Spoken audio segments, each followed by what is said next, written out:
Saudi Arabia. India மட்டுமல்லாது தெற்காசியாவைச் சேர்ந்த பலரும் சவுதி வேலைவாய்ப்பை தங்கள் வீட்டின் வறுமையை போக்கும் ஒரு வாய்ப்பாகவே பார்க்கின்றனர். வங்கதேசத்தைச் சேர்ந்த ரீனா பேகமும் அப்படி ஒரு கனவுடன் சவுதிக்கு வீட்டு வேலைக்காக வந்தார். ஆனால் அங்கு சம்பளத்திற்கு பதிலாக அவருக்கு நாள்தோறும் கிடைத்ததெல்லாம் அடியும் உதையும் பாலியல் வன்கொடுமைகளும் தான். இதுபோக தவறே செய்யாத இவருக்கு 11 ஆண்டுகள் சிறை தண்டனையும் விதிக்கப்பட்டிருக்கிறது. வங்கதேசத்தில் என் உறவினர்களுக்கு நான் இறந்து போய்விட்டதாக செய்தி அனுப்ப சொல்லிவிட்டேன். ஏனென்றால் வீட்டுக்கு போக முடியும் என்ற நம்பிக்கை எனக்கு இருந்ததில்லை. சமூகத்தின் ஏச்சு பேச்சுகளை விட இறந்து போனதாக அறியப்படுவதே சிறந்தது என நினைத்திருக்கிறார் ரீனா.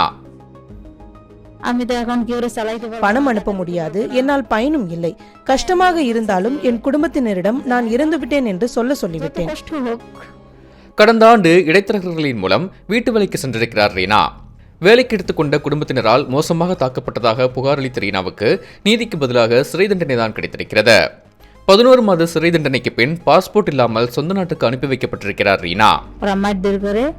முதல் 2 மாத சம்பளத்துக்கு பின் கிடைத்ததெல்லாம் அடி, உதை, மோசமான வார்த்தைகள் மட்டும்தான். 2024ஆம் ஆண்டு சவுதி அரேபியாவிலிருந்து மீண்டும் சொந்த நாட்டுக்கு அனுப்பப்பட்ட 50,000க்கும் மேலான வங்கதேசத்தவர்களில் 820 பேர் பெண்கள். பலவிதமான கொடுமைகளுக்கு உள்ளாகி வீடுகளில் இருந்து தப்பித்து காவல்துறையிடம் தஞ்சமடையும் பெண்கள் சிலர் டிராவல் பாஸ் மூலமாக சொந்த நாட்டிற்கு அனுப்பி வைக்கப்படுகிறார்கள். மோசமான வேலை நடைமுறைகளால் பலருக்கு மனநலம் பாதிக்கப்பட்டு விடுகிறது.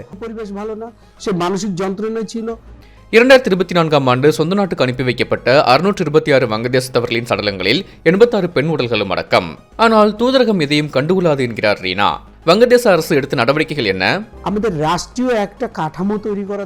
விதிகள் வகுக்கப்பட்டு பணியாளர்களிடம் குற்றத்தில் ஈடுபடுபவர்கள் தண்டிக்கப்பட வேண்டும்.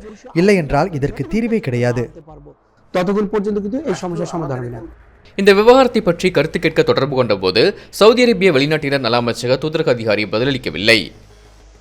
வங்கதேசத்தில் சர்வதேச அமைப்பான BRAC மையத்தில் வசிக்கும் ரீனா மகனின் எதிர்காலம் குறித்த வேதனையுடன் வேலைவாய்ப்புக்காக காத்திருக்கிறார்.